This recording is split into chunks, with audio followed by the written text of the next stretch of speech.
नमस्ते दोस्तों, टीटो ट्रेंड में आपका फिर से स्वागत है। आज हम बात करेंगे 2024 की बॉर्डर गावस्कर ट्रॉफी की।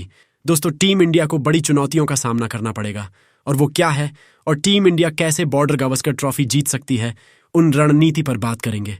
साथ ही पिछले रिकॉर्ड के बारे में भी बताएंगे जिसमें भारत और ऑस्ट्रेलिया के बीच होने वाला है एक जबरदस्त मुकाबला। दोस्तों, इस बार ट्रॉफी जीतना भारत के लिए बहुत जरूरी है, लेकिन ऑस्ट्रेलिया की टीम भी पूरी तरह तैयार है और भारत के सामने कुछ चुनौतियां भी खड़ी हैं। बॉर्डर गावस्कर ट्रॉफी का अपना एक खास इतिहास है और इस बार का मैच और भी इंपॉर्टेंट है क्योंकि इसका असर वर्ल्ड टेस्ट चैंपियनशिप पर भी होगा। ऑस्ट्रेलिया, जो हमारे सबसे बड़े कॉम्पिटिटर हैं, इस बार पहले से ज्यादा डिटर्मिनेंट के साथ मैदान में उतरेगा। वहीं भारत के पास भी नए और एक्सपीरियंस खिलाड़ियों का एक बेहतरीन कॉम्बिनेशन है जो इस सीरीज को बेहद दिलचस्प बना देगा।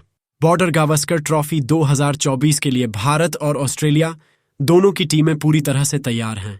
इस सीरीज में भारत के लिए कुछ चुनौतियां होंगी जिन्हें पार किए बिना ट्रॉफी जीतना मुश्किल हो सकता है। भारतीय टीम को अपनी रणनीतियों को मजबूत करना होगा और हर चुनौती का सामना करने के लिए पहले से तैयार रहना होगा।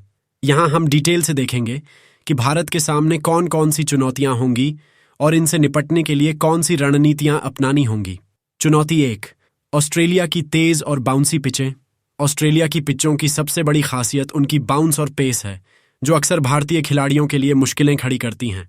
वहाँ की पिचें सब कॉन्टिनेंट पिचेस से काफ़ी अलग होती हैं, जहाँ गेंद तेज़ी से उछलती है और स्विंग होती है। भारत के बल्लेबाज, जो अधिकतर स्लो और स्पिन फ्रेंडली पिचेस पर खेलने के आदी होते हैं, वहाँ एडजस्टमेंट में दिक्कतें महसूस कर सकते हैं। रणनीति नंबर 1, भारतीय बल्लेबाजों को ज़्यादा से ज़्यादा प्रैक्टिस सेशंस की ज़रूरत होगी ताकि वे इन तेज़ और बाउंसी पिचों पर अपने टेक्निक को एडजस्ट कर सकें। कोच और सपोर्ट स्टाफ को इंश्योर करना होगा कि बल्लेबाज नेट सेशंस में ऑस्ट्रेलियन कंडीशंस के सिमुलेशन में अभ्यास करें, जिससे उनको वहां के एक्चुअल कंडीशंस का आभास हो। स्पेशल फोकस होना चाहिए डिफेंसिव और शॉर्ट पिच डिलीवरीज को हैंडल करने पर, ताकि बल्लेबाज आसानी से बैकफुट पर खेल सकें और बॉडी लाइन डिलीवरीज से निपटने में सक्षम हों।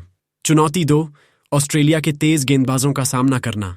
ऑस्ट्रेलिया के पास वर्ल्ड क्लास फास्ट बॉलर्स हैं जैसे कि पैट कमिंस, मिचेल स्टार्क और जॉश हैजलवुड, जो लगातार 140 से 150 किलोमीटर प्रति घंटा की स्पीड से गेंदबाजी कर सकते हैं। उनकी गेंदबाजी में न केवल पेस होती है बल्कि लाइन और लेंथ भी ऐसी होती है जो बल्लेबाजों को मुश्किल में डाल देती है। अलावा ऑस्ट्रेलियन बॉलर्स अपनी होम कंडीशंस का फायदा उठाते हैं, जिससे उनकी गेंदें अनप्रेडिक्टेबल बाउंस और मूवमेंट दिखाती हैं। रणनीति नंबर 2, भारतीय बल्लेबाजों को शॉर्ट पिच डिलीवरीज पर मजबूत होना पड़ेगा ताकि वे तेज गेंदबाजों को कॉन्फिडेंटली फेस कर सकें। उन्हें अपने फुटवर्क पर ध्यान देना होगा, खासकर ऑन बाउंसी पिचेस पर, ताकि बैलेंस बना रहे। कुछ specific sessions short ball practice के लिए अरेंज किए जा सकते हैं, जैसे टेनिस बॉल से हाई बाउंस का प्रैक्टिस कराया जा सकता है ताकि रिफ्लेक्सेस और रिएक्शंस इंप्रूव हो सकें। चुनौती 3, स्टीव स्मिथ और मार्नस लाबुशैंगन जैसे टॉप ऑर्डर बल्लेबाज। स्टीव स्मिथ और मार्नस लाबुशैंगन जैसे ऑस्ट्रेलियाई बल्लेबाज भारतीय गेंदबाजों के लिए एक बड़ी चुनौती साबित हो सकते हैं। ये खिलाड़ी लंबे समय तक क्रीज पर टिके रहने में माहिर हैं और अपनी मजबूत तकनीक के कारण मुश्किल गेंदों का सामना आसानी से कर सकते हैं। इनके पास स्पिन और पेस दोनों को हैंडल करने का कौशल है, जिससे भारतीय गेंदबाजों के लिए उन्हें आउट करना मुश्किल हो सकता है। रणनीति नंबर 3, भारत के पास एक मजबूत स्पिन विभाग है जिसमें रविचंद्रन अश्विन और रवींद्र जाडेजा जैसे खिलाड़ी हैं। इन दोनों को चाहिए कि वे ऑस्ट्रेलियन बैट्समैन के खिलाफ वेरिएशंस का इस्तेमाल करें ताकि उन्हें अनसेटल किया जा सके। गेंदबाजों को एक अग्रेसिव अप्रोच अपनानी होगी, उन्हें लगातार टाइट लाइन और लेंथ पर बॉल करना होगा और पेशेंस के साथ खेलना होगा। तेज गेंदबाजों जैसे जसप्रीत बुमराह और मोहम्मद शामी को अर्ली ब्रेक थ्रूज दिलाने का प्रयास करना होगा।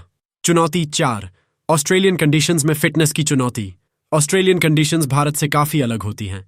वहाँ की गर्मी और ह्यूमिडिटी खिलाड़ियों के स्टैमिना और एंड्योरेंस को प्रभावित कर सकती है। इंडियन प्लेयर्स, जो सब कॉन्टिनेंट की कंपैरेटिवली माइल्ड कंडीशंस में खेलने के आदी हैं, उन्हें वहाँ के हार्श एनवायरनमेंट में फिटनेस बनाए रखना एक बड़ी चुनौती होगी। लंबे मैचों में फिटनेस एक डिसाइडिंग फैक्टर हो सकता है, क्योंकि जितनी अच्छी फिटनेस होगी उतना ही बेटर परफॉर्मेंस होगा। रणनीति नंबर 4, खिलाड़ियों को हाइड्रेशन और न्यूट्रिशन पर ध्यान देना होगा ताकि उनकी एनर्जी लेवल्स मैच के दौरान हाई बनी रहे। रेगुलर फिटनेस ड्रिल्स और रिकवरी सेशंस इंश्योर किए जाने चाहिए ताकि प्लेयर्स फटीग और इंजरीज से बचे रहें। मेंटल कंडीशनिंग भी जरूरी है ताकि प्लेयर्स प्रेशर सिचुएशंस में अपने फोकस को मेंटेन कर सकें। लंबे समय तक फील्डिंग के दौरान भी उनका कंसंट्रेशन और इंटेंसिटी बनी रहनी चाहिए। चुनौती 5, ऑस्ट्रेलियाई दर्शकों का दबाव और स्लेजिंग कल्चर। ऑस्ट्रेलिया में खेलते समय भारतीय खिलाड़ियों को क्राउड प्रेशर और स्लेजिंग का सामना करना पड़ सकता है। ऑस्ट्रेलियन क्राउड अपने खिलाड़ियों का उत्साह बढ़ाने के लिए भारतीय टीम पर दबाव बनाते हैं। इसके साथ ही ऑस्ट्रेलियन प्लेयर्स स्लेजिंग का उपयोग करके भारतीय खिलाड़ियों का ध्यान भटकाने का प्रयास कर सकते हैं। रणनीति नंबर 5, भारतीय खिलाड़ियों को स्लेजिंग और क्राउड प्रेशर को नजरअंदाज करना सीखना होगा। टीम मैनेजमेंट को मानसिक रूप से खिलाड़ियों को तैयार करना चाहिए ताकि वे इन डिस्ट्रैक्शन से अनअफेक्टेड रह सकें। टीम इंडिया को एकजुट रहना चाहिए और आपसी सपोर्ट के साथ मैदान पर पॉजिटिविटी को बनाए रखना चाहिए। खिलाड़ियों को फोकस रहना होगा अपने गेम प्लान्स पर और अननेसेसरी विवादों से दूर रहना होगा ताकि उनका कंसंट्रेशन प्रभावित न हो। चुनौती 6, विकेट्स के मामले में सूझबूझ दिखाना। बॉर्डर गावस्कर ट्रॉफी में अगर भारत को जीतना है तो उन्हें विकेट्स लेने के तरीकों में समझदारी दिखानी होगी। ऑस्ट्रेलियन पिचेस पर स्पिन और पेस दोनों का ही सही तरीके से इस्तेमाल करना जरूरी होगा। रणनीति नंबर 6, रविचंद्रन अश्विन और रविंद्र जडेजा को ज्यादा से ज्यादा वेरिएशंस का इस्तेमाल करना चाहिए। ऑफ स्पिन, लेग स्पिन और स्ट्रेट बॉल्स का कॉम्बिनेशन ऑस्ट्रेलियन बैट्समैन को कंफ्यूज कर सकता है। तेज गेंदबाजों को पिच कंडीशंस के हिसाब से बॉलिंग प्लान्स को अडेप्ट करना होगा। ऑस्ट्रेलियन कंडीशंस में स्विंग को कंट्रोल करना चैलेंजिंग हो सकता है, लेकिन कंसिस्टेंट लाइन और लेंथ रखनी होगी। फील्ड प्लेसमेंट्स का सही तरीके से इस्तेमाल करना भी जरूरी है ताकि बैट्समैन को हर समय प्रेशर महसूस हो और बाउंड्रीज आसानी से न मिलें। भारत के सामने इस बार बॉर्डर गावस्कर ट्रॉफी में जीतने के लिए काफी चुनौतियां होंगी, लेकिन स्मार्ट स्ट्रैटेजी और डेडिकेटेड एफर्ट्स के साथ ये मुश्किलें दूर की जा सकती हैं। तेज पिचों पर बल्लेबाजों को टेक्निक में सुधार करना होगा और गेंदबाजों को डिसिप्लिन के साथ बॉलिंग करनी होगी। साथ ही फील्डिंग और फिटनेस में भी बेहतर प्रदर्शन करने की जरूरत होगी। सही माइंडसेट के साथ अगर भारतीय खिलाड़ी मैदान पर उतरते हैं तो इस बार का बॉर्डर गावस्कर ट्रॉफी जीतना निश्चित ही संभव हो सकता है। इस तरह की रणनीति और तैयारी के साथ भारतीय टीम इस चुनौतीपूर्ण सीरीज में ऑस्ट्रेलिया को कड़ी टक्कर दे सकती है और जीतने के करीब पहुंच सकती है। पिछली बार साल 2018 में बॉर्डर गावस्कर ट्रॉफी के दौरान पर्थ के मैदान पर भारत और ऑस्ट्रेलिया की भिड़ंत हुई थी। इस मैच को ऑस्ट्रेलिया ने 146 रन से जीत लिया था। इस मैच में ऑस्ट्रेलिया के स्पिन तेज गेंदबाज नाथन लियोन ने कमाल का प्रदर्शन किया था, जिसके चलते उनको प्लेयर ऑफ द मैच भी चुना गया था।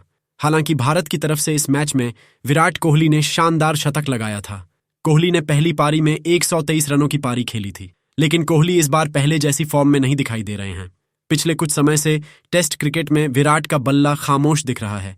ऐसे में अब फैंस को उम्मीद होगी कि विराट कोहली पर्थ के मैदान पर अपना पुराना रिकॉर्ड दोहराएंगे। बॉर्डर गावस्कर ट्रॉफी के लिए इस बार टीम इंडिया के स्क्वाड में तेज गेंदबाज मोहम्मद शमी को नहीं चुना गया है, जो काफी हैरान करने वाला भी था। हालांकि शमी को अभी पूरी तरह से फिट नहीं माना गया था। हालांकि अब शमी पूरी तरह से फिट होकर मैदान पर लौटने के लिए तैयार हैं। अब रणजी ट्रॉफी के जरिए शमी मैदान पर वापसी कर रहे हैं। पिछली बार जब भारत और ऑस्ट्रेलिया की टीम पर्थ में आमने सामने हुई थी, तब मोहम्मद शमी ने कमाल की गेंदबाजी की थी।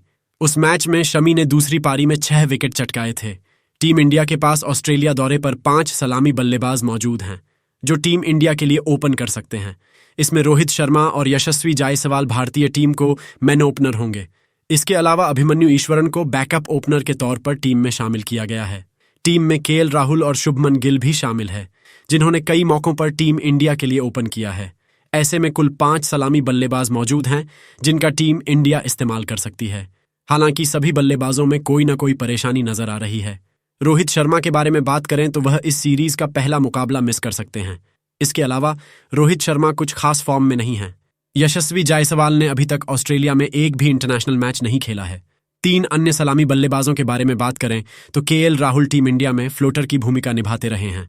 उन्होंने ऑस्ट्रेलिया में ओपन भी किया है, लेकिन उन्होंने टीम इंडिया के लिए आखिरी बार फरवरी 2023 में किसी टेस्ट मैच में ओपन किया था। दोस्तों, अगर वीडियो अच्छा लगा हो तो चैनल को सब्सक्राइब और वीडियो को लाइक जरूर करें।